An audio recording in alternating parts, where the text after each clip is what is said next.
மாட்டிக்கினார் ஒருத்தர். தாவேக எம்எல்ஏவிடம் டீலிங். தலைமறைவான செந்தில் பாலாஜி முன்ஜாமீன் கோரி மனு.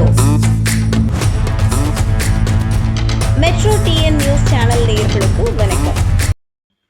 தமிழக வெற்றிக் கழகத்தைச் சேர்ந்த ஊத்தங்கரை தொகுதி சட்டமன்ற உறுப்பினர் இளையராஜாவிடம் சபாநாயகருக்கு எதிராக தீர்மானம் கொண்டுவர ஆதரவளிக்க 35 கோடி ரூபாய் வரை பேரம் பேசப்பட்டதாக புகார் எழுந்துள்ள நிலையில் போலீசார் வழக்கு பதிவு செய்துள்ளனர்.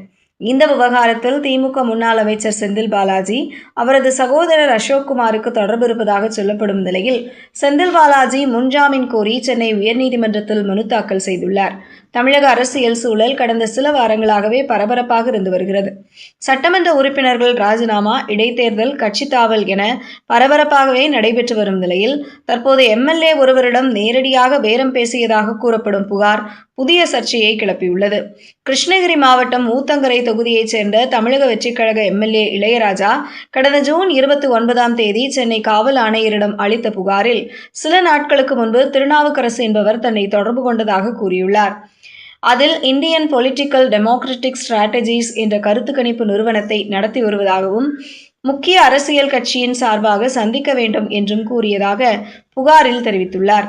முதலில் அதை நிராகரித்ததாக கூறிய இளையராஜா பின்னர் மீண்டும் தொடர்பு கொண்ட அந்த நபர்கள் சட்டப்பேரவையில் சபாநாயகருக்கு எதிராக தீர்மானம் கொண்டுவர திட்டமிடப்பட்டிருப்பதாகவும் அதற்கு ஒத்துழைத்தால் 35 கோடி ரூபாய் வரை வழங்க தயாராக இருப்பதாகவும் கூறியதாக புகாரில் குறிப்பிட்டுள்ளார்.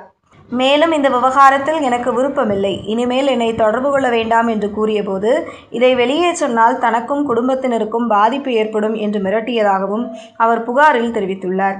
இந்த புகாரின் அடிப்படையில் திருவல்லிக்கேணி காவல் நிலையத்தில் வழக்கு பதிவு செய்த போலீசார் தீவிர விசாரணை நடத்தினர்.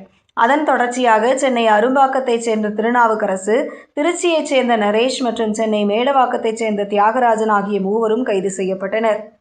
கைது செய்யப்பட்ட மூவரும் சென்னை எழும்பூர் நீதிமன்றத்தில் ஆஜர்படுத்தப்பட்டனர். வழக்கை விசாரித்த நீதிபதி அவர்களை ஜூலை 15ஆம் தேதி வரை நீதிமன்ற காவலில் வைக்க உத்தரவிட்டுள்ளார்.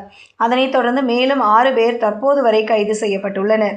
மேலும் கைது செய்யப்பட்ட நரேஷ் திமுக முன்னாள் அமைச்சரும் தற்போது கோவை தெற்கு தொகுதி சட்டமன்ற உறுப்பினருமான செந்தில் பாலாஜியின் சகோதரர் அசோக்குமாரை சென்னையில் சந்தித்திருப்பது தெரியவந்துள்ளது.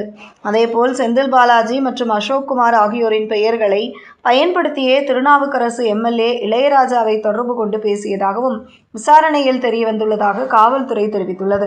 இதனையடுத்து அவர்கள் மீது வழக்கு பதிவு செய்யப்பட்டுள்ளது. இந்த நிலையில் செந்தில் பாலாஜி மற்றும் அவரது சகோதரர் அசோக்குமார் ஆகியோர் தலைமறைவாகியிருப்பதாக சொல்லப்படுகிறது.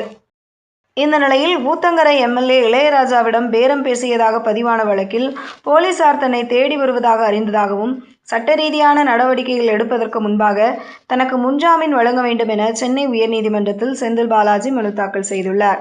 மேலும் இந்த வழக்கை அவசர வழக்காக விசாரணைக்கு எடுத்துக்கொள்ள வேண்டும் என அவர் கோரிக்கை விடுத்திருப்பதாக சொல்லப்படும் நிலையில் விரைவில் இந்த மனு பட்டியலிடப்பட்டு விசாரணைக்கு வரும் என எதிர்பார்க்கப்படுகிறது. உங்கள் சினிமா உலகத்தின் உண்மை செய்திகள் தளம். சினிமா என்பது வெறும் பொழுதுபோக்கு மட்டுமல்ல, அது ஒரு கலை. அந்த கலையை அதன் பின்னணியில் இருக்கும் உழைப்பை, நுணுக்கங்களை ரசிகர்களிடம் கொண்டு சேர்ப்பதே மெட்ரோ டிஎன் நியூஸ் தளத்தின் முதன்மை நோக்கம். செய்திகளை உடனுக்குடனும் துல்லியமாகவும் தெரிந்து கொள்ள மெட்ரோ டிஎன் நியூஸ் சேனலை ஃபாலோ பண்ணுங்க.